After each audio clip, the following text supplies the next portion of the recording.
Welcome back everyone, welcome to civil service study. यह है test number 149 UPPSC prelims 2020 के लिए। चलिए स्टार्ट करते हैं।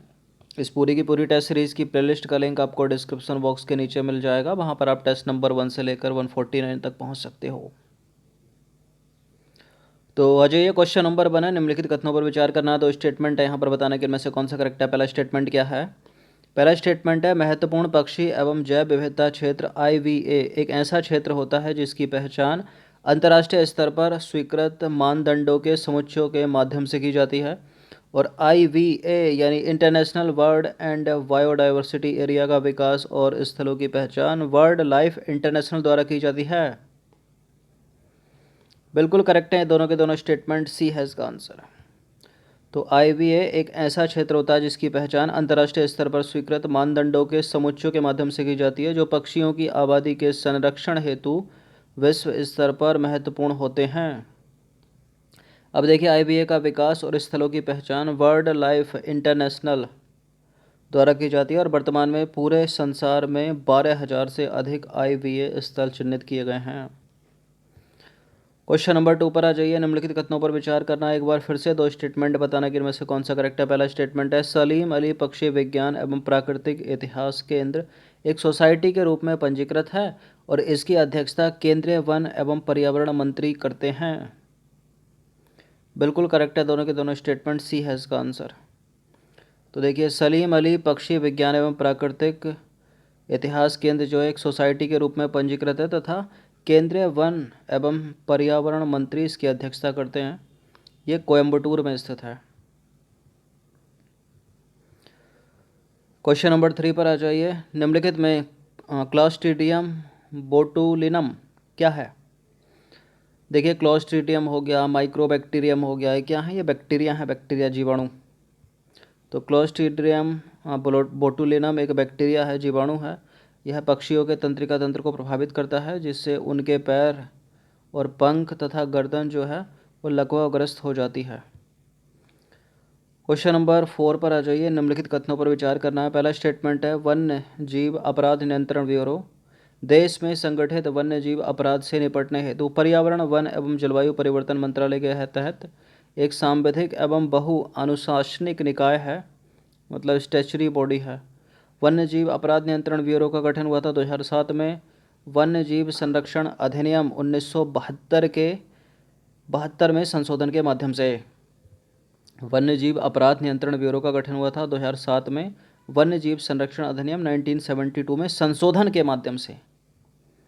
बिल्कुल ये करेक्ट है दोनों के दोनों स्टेटमेंट। सी हो जाएगा इसका आंसर। पढ़ लीजिएगा उसको 2 बार, जिसकी एक्सप्लेनेशन नहीं है। क्वेश्चन नंबर 5 पर आ जाइए। निम्नलिखित कथनों पर विचार करना। 2 स्टेटमेंट है यहाँ पर, पढ़िए इनको। देखिए, पहला स्टेटमेंट है, वर्ष 2017 में मूल्यांकन की तुलना में देश में मैंग्रोव क्षेत्र में कमी दर्ज की गई है और पश्चिम बंगाल में भारत का सर्वाधिक मैंग्रोव क्षेत्र है। बिल्कुल, वेस्ट बंगाल में सबसे ज़्यादा मैंग्रोव क्षेत्र है, लेकिन 2017 की तुलना में तो 2019 में वृद्धि दर्ज की गई है भाई। गलत है पहला वाला स्टेटमेंट, केवल दूसरा वाला करेक्ट। ऑप्शन नंबर बी है इसका उत्तर। तो देखिए, वर्ष 2017 के मूल्यांकन की तुलना में वर्ष 2019 में देश के मैंग्रोव क्षेत्र में 54 वर्ग किलोमीटर की निवल वृद्धि दर्ज की गई है और पश्चिम बंगाल में भारत का सर्वाधिक मैंग्रोव क्षेत्र है। इसके पश्चात गुजरात का नाम नंबर आता है, उसके बाद आता है अंडमान निकोबार द्वीप समूह का।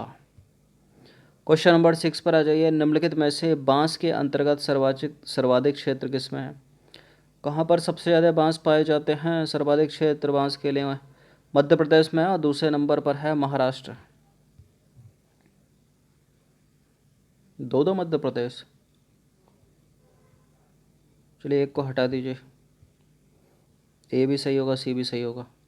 तो देखिए, बांस के अंतर्गत सर्वाधिक मध्य क्षेत्र जो है वो मध्य प्रदेश में है।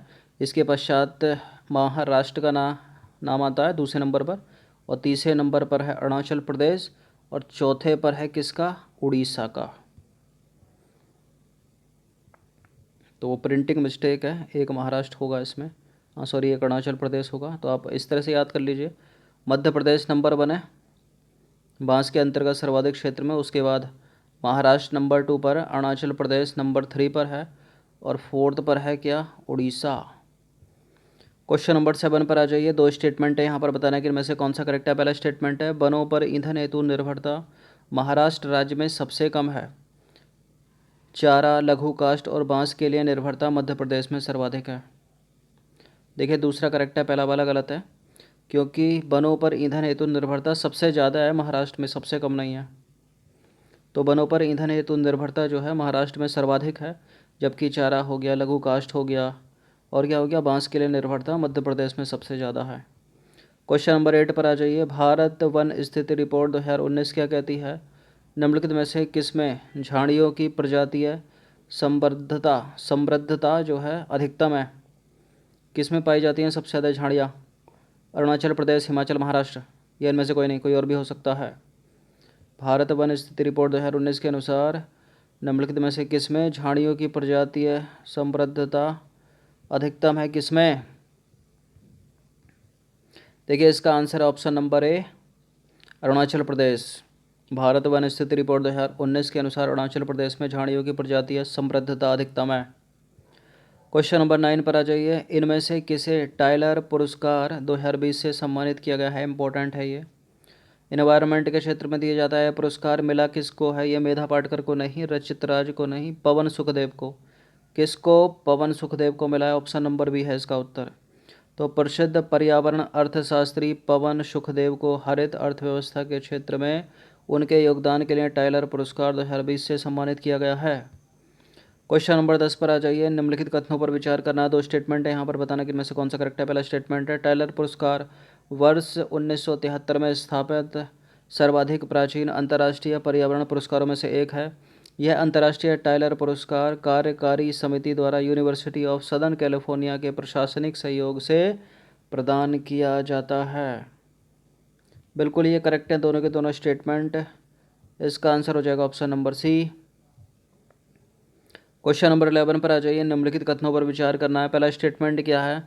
नंदुर मद महेश्वर महाराष्ट्र का द्वितीय रामसर स्थल है और इस आर्द्रभूमि का विकास गोदावरी और कड़वा नदियों के संगम पर नंदुर मद महेश्वर बांध के निर्माण के परिणाम स्वरूप हुआ। देखिए नंदुर मद महेश्वर जो है वो महाराष्ट्र का पहला वेटलैंड है, पहला आर्द्रभूमि रामसर स्थल है। दूसरा नहीं है, गलत है पहला वाला स्टेटमेंट, दूसरा वाला करेक्ट है, तो बी है इसका आंसर। तो नंदुर मद महेश्वर जो है महाराष्ट्र का पहला रामसर स्थल है और यह दक्कन के पठार पर स्थित झीलों, कच्छ भूमियों और तटीय वन का एक सम्मिलित स्थल है। इस समृद्धि आर्द्रभूमि का विकास गोदावरी और कड़गा नदियों के संगम पर स्थित नंदुर मद महेश्वर बांध के निर्माण के परिणाम स्वरूप हुआ है। तो पहला है ये महाराष्ट्र का, दूसरा नहीं है। समसपुर पक्षी अभ्यारण्य निम्नलिखित में से कहाँ पर स्थित है? समसपुर पक्षी अभ्यारण्य, जिसे वेटलैंड का दर्जा भी दिया गया हाल ही में, ये उत्तर प्रदेश में स्थित है। और उत्तर प्रदेश में कहाँ स्थित है? रायबरेली डिस्ट्रिक्ट में। तो समसपुर पक्षी अभ्यारण्य जो है रायबरेली उत्तर प्रदेश में स्थित है। क्वेश्चन नंबर 13 पर आ जाइए। निम्नलिखित में से किसको दहर झील के नाम से भी जाना जाता है? दहिर झील के नाम से जाना जाता है उत्तर प्रदेश की सांडी पक्षी अभ्यारण्य को। किसको? सांडी पक्षी अभ्यारण्य उत्तर प्रदेश। तो सांडी पक्षी अभ्यारण्य दहर झील के नाम से जाना जाता है और सांडी पक्षी अभ्यारण्य उत्तर प्रदेश के हरदोई डिस्ट्रिक्ट में स्थित है।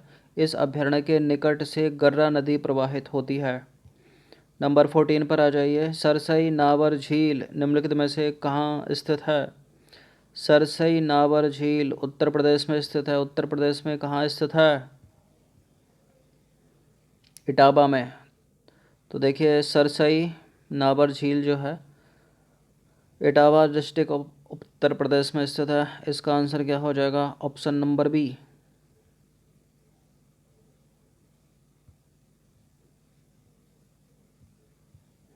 क्वेश्चन नंबर 15 पर आ जाइए। इस प्रश्न का उत्तर दीजिए, मोस्ट इंपॉर्टेंट है। निम्नलिखित में से उत्तर प्रदेश के किन आर्द्रभूमियों को हाल ही में रामसर स्थलों के रूप में सूचीबद्ध किया गया है?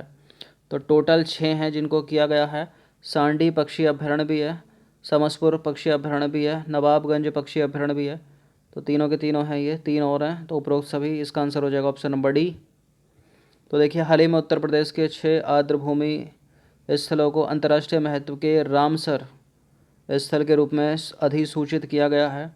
इनमें है नवाबगंज पक्षी अभ्यारण्य, समसपुर पक्षी अभयारण्य, सांडी पक्षी अभयारण्य, पार्वती अर्गा पक्षी अभयारण्य, सरसई नाबर झील व समन पक्षी अभयारण्य।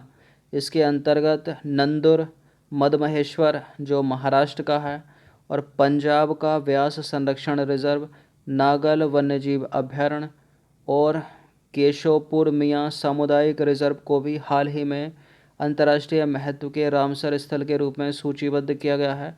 तो याद रखना आपको यूपी के 6 हैं, 6 का नाम भी याद रख लेना, कोई भी पूछा जा सकता है। तो 15 प्रश्न थे इंपॉर्टेंट, अच्छे से इसका रिवीजन कर लीजिएगा 1 से 2 बार। धन्यवाद।